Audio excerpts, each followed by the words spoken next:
Hello, this is Aaron Klein. I come to you today with some. It's going to seem obvious when I say it, but I'm cool with saying the obvious and then trying to explain why it's actually important. Today, I want to discuss. It's a part of Western civilization that has clear tie. Like, this is a worldview. This is a piece of the worldview that I'm bringing in with this new form of Christianity that directly ties to Western civilization, and I want to be able to show that, and I also want it to be part of the I want it to be part of the bedrock when I start talking about more higher level things. This is something that's a little bit more ground level, but once you accept it, it changes the way you think about the world. Like, if it becomes an active part of your lifestyle, it will actively change how you see the world. You will see places where you can do things more better when you take on the role. What I'm wanting to discuss today is the marriage of freedom and responsibility. And like, this is clearly a Western thing. If you live in America, you know exactly what I'm talking about. Or if you grew up in more of an authoritarian regime, you understand that. How do I put it? We're gonna back up a little bit. People like, what's her name, Yeonmi Park. The woman who told her story about how she fled North Korea, she didn't have a favorite color. She didn't have a favorite food. She didn't have favorite things because she lived only to serve her great savior. I forget his name, but in North Korea, they explicitly rip off Christianity to make their leader basically equivalent to Christ as God in human form. And they pass that down through the generations. It's very close to a kingship, but it's supposed to be a communist state, right? Anyways, that's a very authoritarian regime, and people who have come out of authoritarian dictatorships will know what I'm saying when you give over responsibility to a non-interested entity like a state, or in general, just when you give the state power, you give up your freedom with it. And vice versa, those who wish to have freedom will learn to bear their responsibilities. And in fact, with my job as a front-end supervisor at Kroger, when I sought the position, I saw that people were failing to do their jobs, and I wanted to step up to take ownership of what was going on, and I wanted to fix the way things were ran. Because things just weren't getting done, and it was getting bad. And I felt like I, for one, could be an intermediary between management and my cashiers, and two, saw that the way the other supervisors were running things were inefficient and or negligent. And I thought that I could do better. It wasn't about the money, it was about making sure my cashiers had a better time doing their jobs, and that the front end was professional, and that people would want to come back. I saw a lot of issues where people were in places where they shouldn't be. Like, I saw minors on U-scans, and it was irritating to say the least. I saw a lot of people who shouldn't be on U-scans running them. And it's not just the minors. There are people who aren't good with customers, who need retrained, but they probably need to be put on register so that way they only have to deal with one customer at a time. That actually sort of helps. And customers like the personal interaction on register anyways, for those who seek the register. So I saw that there were failures, and I understood that there were a lot of failures at some point. And there were people who got promoted who were not ready for the job. But don't worry, no one's ready for the job, but who weren't actively learning and who weren't actively experimenting to try to do different things. And in fact, at some point, once I got promoted, I started doing crazy things that none of the other fezzes would do. Like, I would shut down U-scans right at 7. I would go down to one register and 2 U-scans, and that'd be it sometimes. I started killing things early to make sure things got done. And it's taken me a while to work with my people to make sure they understand these are the expectations. These are things I'm going to do because I know that these things are hard. And these are things that I'm going to have you guys do in the meantime. And it's been a negotiation. But that's actually really important. When you acquire that freedom, how do I put it this way? When you take on that responsibility, you have to use the freedom, or you will just lose it, and you'll lose trust with your people. You have to start exploring different options, or else you're not, or are you really free? Like, that's the question. Are you really free if you're not using different options to fulfill different tasks?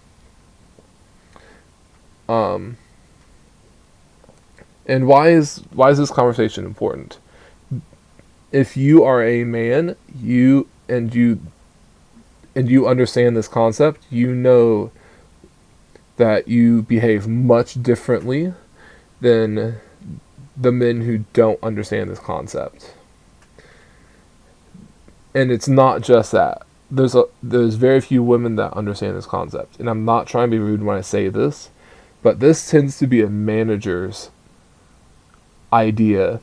This tends to be if you want to pick out the most likely people to have this idea of, with great power comes great responsibilities. It's with great responsibility comes great freedom. It's going to be someone who is in a managerial state. And it's not like they'll understand they have a lot of authority. But, like, how do I put this? Uncle Ben's statement to Spider-Man wasn't enough. It does give the sentiment of you have to do these things because of your power,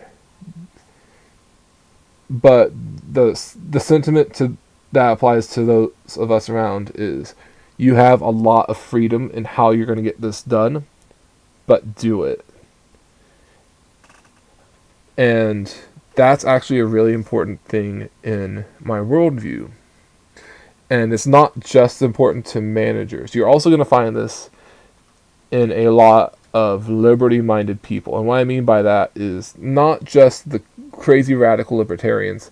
There's also some left-leaning people and a little bit more right-leaning people who have liberty-minded personalities and political stances. These would be your entrepreneurs usually, but for someone like me who how do I put this? I'm an anti-authoritarian. I'm an anti-conformist. For me, it would be very easy. I understand this personally, that it would be very easy to commit a crime either unintentionally or very intentionally. And that is something that does scare me sometimes. Like, am I, like, there are times when I see that I give no care to the law and I'm to a specific rule, and I'm fully intending to take the consequences to break it. Like, there are some times when I see a rule and I'm just like, well, I really want to take on the consequences of that, of breaking that. And that should scare some people. And it's not because I'm saying you should be scared of me. I'm saying there are people on this planet who see laws and say, I'm going to break it just so that way there are consequences. And what do I mean by that? I'm not talking about jail time for breaking laws. I'm talking about the attention it's going to get. There are some people, myself included, who will gladly break specific boundaries specifically for the attention it's going to bring either to that boundary or to myself. These will be your libertarian types. These will be... Now, don't get me wrong, these will also be criminals. But those criminals have a different idea. They're just going to break the law because they want to gain something, and they're just going to keep going until they get caught. And then they'll still fight getting caught, right? But on the flip side, people with my ideas are willing to... The strongest among us are willing to break rules, specific rules that they think that are stupid, specifically knowing the consequences, and they will do it happily in spite. This is something that I have done, and I've learned that the consequences aren't really there sometimes. So, like, for example, when I started killing the milieu scan at like 7:30, the only consequences are how big is my line going to get if it's a busy night and customers are going to be basically breathing down my neck waiting in line.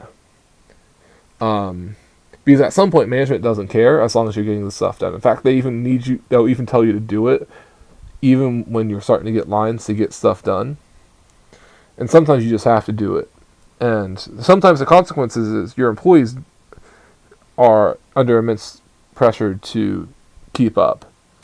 And that sucks. But that's why you want to work with the best employees.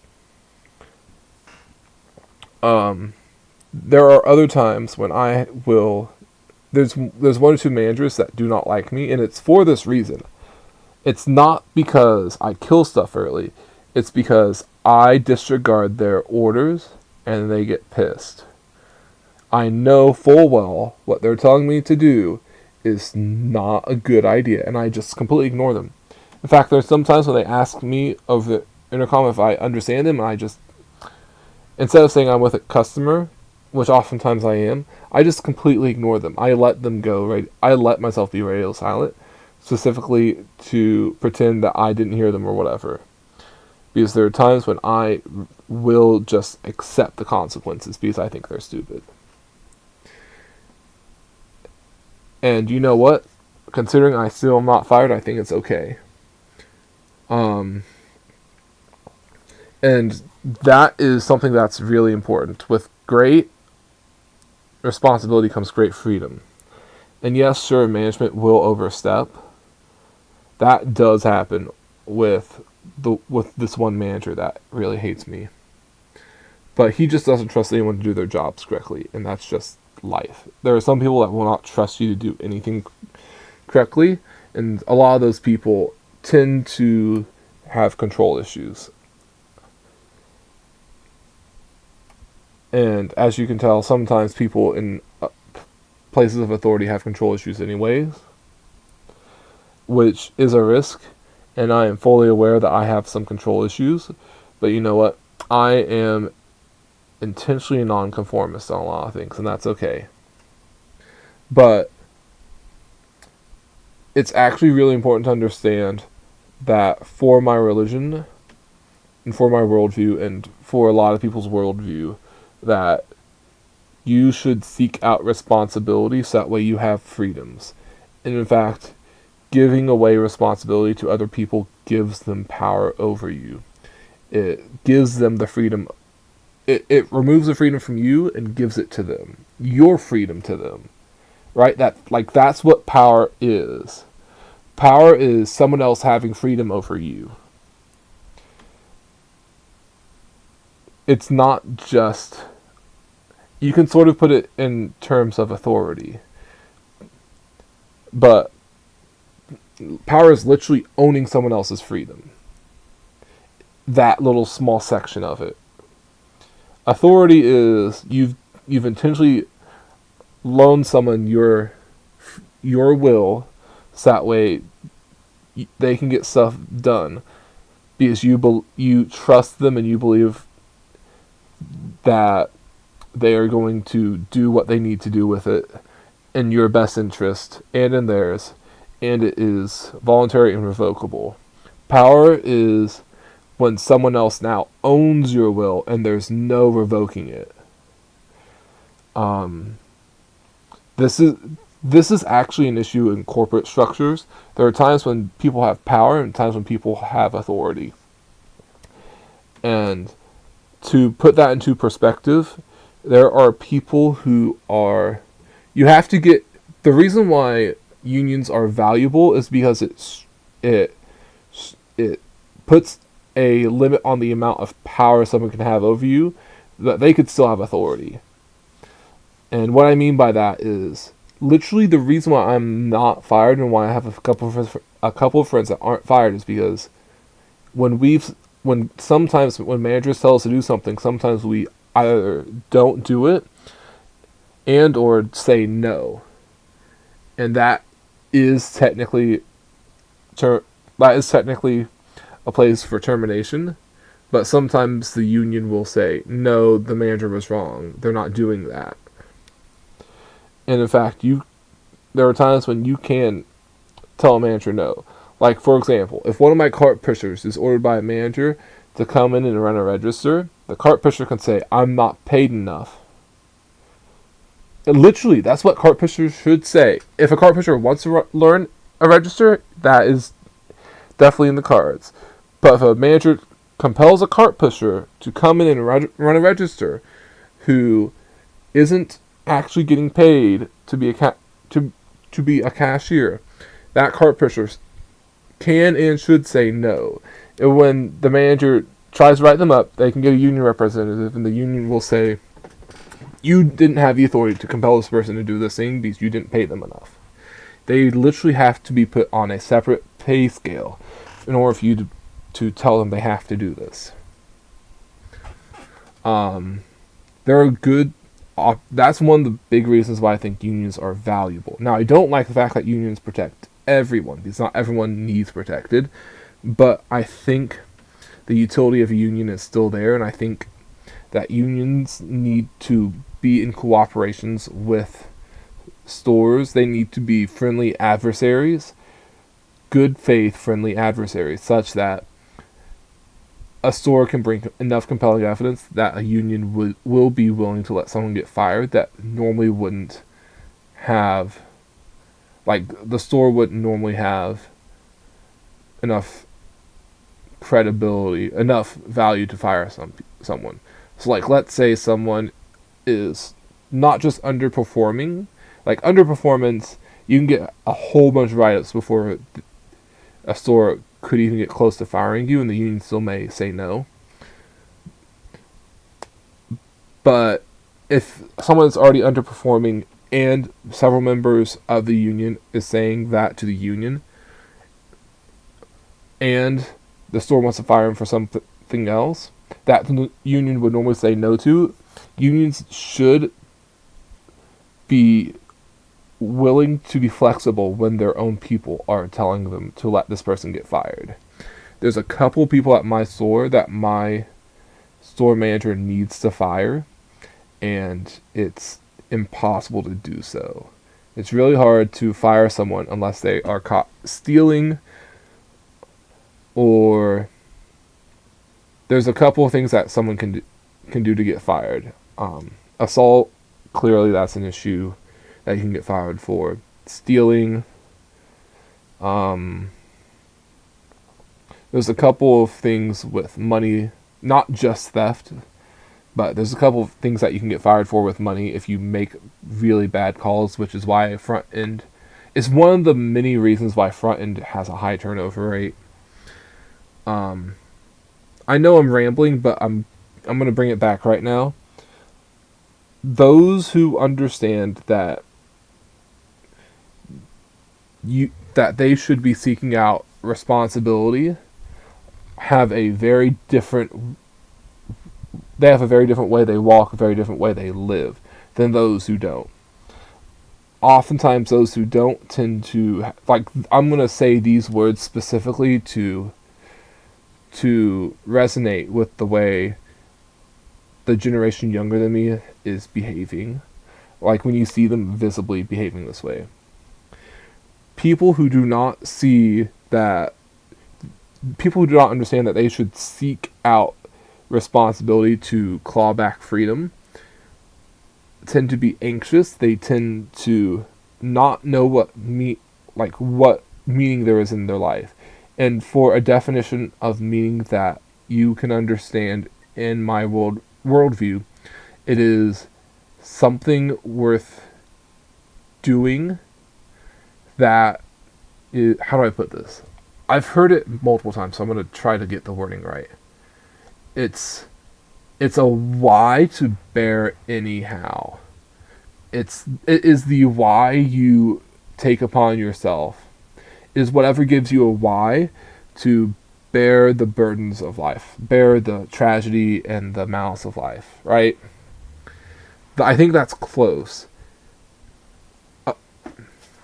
So, let's back up a little bit.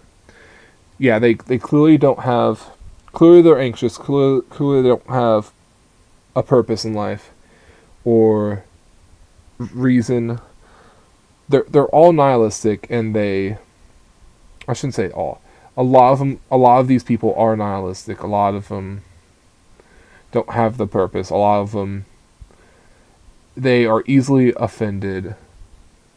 They don't have rigidity to them. They're kind of like marshmallows. You can emotionally poke them and they'll freak out. They will collapse. And they'll stay collapsed for quite a while before they eventually puff back out. And when you're looking at young men that are like this, they tend to be loners. And I'm not talking like intentionally loners. I'm talking like these guys they try to have friends, but nothing is interesting enough for them to want to talk to other people about the things that they're doing. Or the things that are interesting to them are too niche for them to have friends in the real world, so they have to go online to make these friends. These people tend to be isolated. They tend to be, they don't want to lead. The women don't want to have children. If they aren't outwardly miserable, a lot of them are inwardly miserable. They could be out partying and having orgies every night, and they could pretend to be having a blast every day of their life, but they're pretending. People who have a purpose are going to have less frequent, lower intensity instances of dramatic depression and anxiety. For me, finding meaning probably saved my life. But back before I started my philosophical journey and before how I put this without sounding crazy, Jordan Peterson probably started me down the path to save my life. Because I came to him for the psychology because I was trying to figure out myself.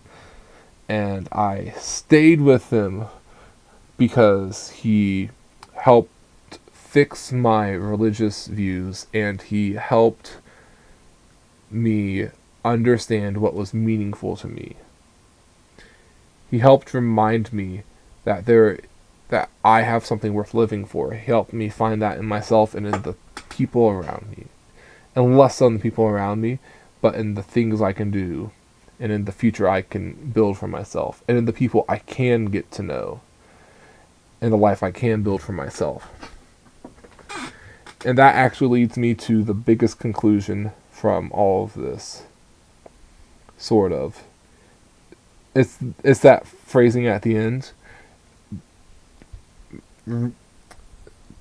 People who are adults are those who radically accept responsibility for themselves. And what I mean by that is every time there is an opportunity where you made a decision and there were negative consequences, you have to own that decision. So if something doesn't get done, you have to own it if you made decisions leading up to that failure. And this isn't just things not getting done. This is bad things happening. This is, did you just steal from a small store, and now they're going out of business? Yeah, you might not have been directly responsible for that store going out of business, but you were one of the many, many pebbles that sunk that ship, right? Did you lie to someone and then they ask you out and you have to turn them down because you're just playing nice, or because you were trying to give a false perception about yourself? You actually are partially at fault of this. And it's not just women. There are definitely men on this planet that are attractive enough that women will chase them.